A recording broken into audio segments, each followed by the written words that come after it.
Hey everyone, and welcome. So, you're diving into a research paper on Zora Neale Hurston and the Harlem Renaissance. You've come to the right place.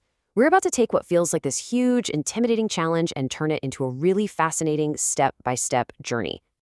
Okay, so here it is, the beast. This is the core research prompt you're working with. It's asking you to connect a massive historical movement, a specific author, and her most famous novel. And yeah, looking at it, it seems like a lot to juggle, doesn't it? But don't worry. Seriously? The secret to tackling a question this big is to stop seeing it as one giant problem. Instead, you've got to see it as a bunch of smaller, totally manageable questions.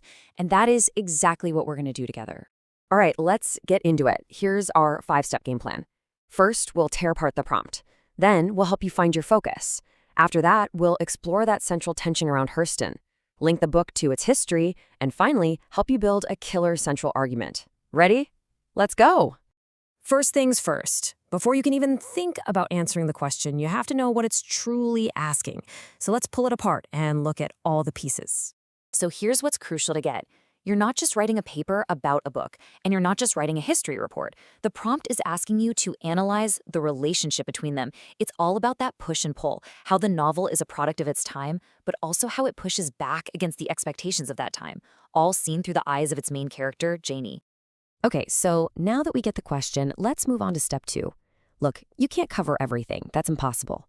The key to a great paper is picking a specific lens, a pathway that's going to guide your whole investigation and keep you focused. I want you to think of these as 4 different doors into the exact same room. You could focus on another writer and see how they stack up against Hurston. You could follow a single thread, like the Great Migration. You could explore how blues music shaped the story. Or you could just dive headfirst into a central debate of the era. Every single path leads to a totally unique and awesome paper. For example, let's just take Jannie's journey. From being this silenced young woman to finding her own powerful voice. You could literally build your entire argument around that single idea, connecting her personal struggle to that huge cultural quest of the Harlem Renaissance to define what it meant to be Black and American. Or, hey, check out this pathway.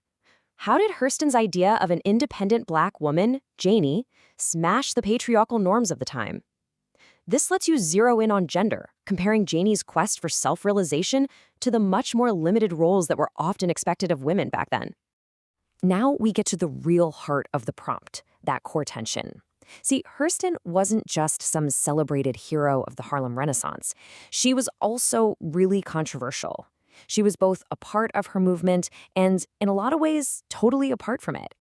This slide right here, it really maps out that whole reflect and challenge idea perfectly. On the one hand, yeah, she was a central figure celebrating Black folklore. But on the other hand, she got so much criticism for not focusing enough on racial protest and instead caring about a woman's internal journey. This conflict right here is your analytical sweet spot. And this just brilliantly shows the pushback she got. The famous author Richard Wright wrote this absolutely scathing review. He basically accused Hurston of writing a minstrel show that wasn't serious. He felt her work didn't directly take on racial injustice, which for many of her male peers was the only thing that mattered. And a lot of that controversy came down to her use of dialect. Critics like Wright thought it just played into stereotypes. But for Hurston, using the authentic language of her characters was an act of celebration. It was absolutely essential to her mission of capturing the richness of the culture and, giving Janie a voice that was truly her own. So, you've got the context, you've got the tension, but how do you actually weave these historical ideas into your analysis of the novel? How do you connect all the dots in your paper? Let's walk through a super simple 3-step process. Start with something specific in the novel, let's say the pear tree symbol.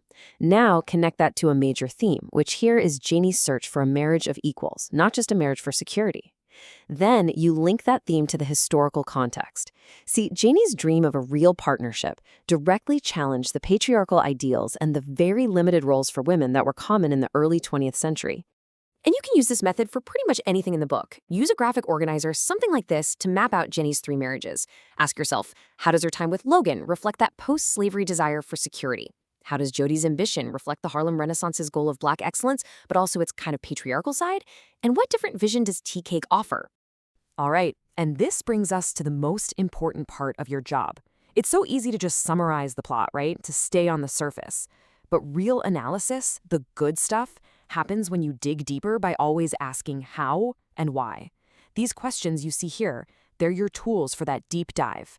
Ask how Janie's journey from silence to speech reflects a broader search for a Black voice. Ask how Nanny's history creates a trauma Janie has to overcome. Answering these is what will take your paper from a simple book report to a really powerful analysis. Okay, you've done the reading, you've found your path, you've made the connections.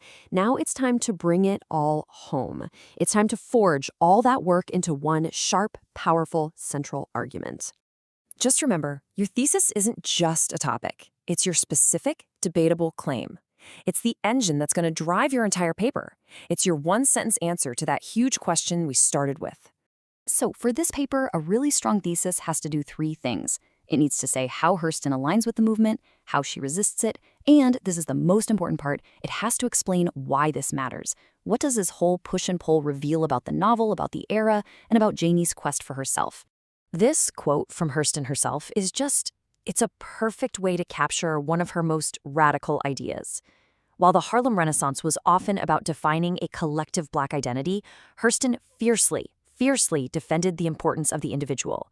This idea that personal identity comes first, before group identity, is a huge theme you can explore. And what makes her story just so incredible is that her entire legacy was almost lost.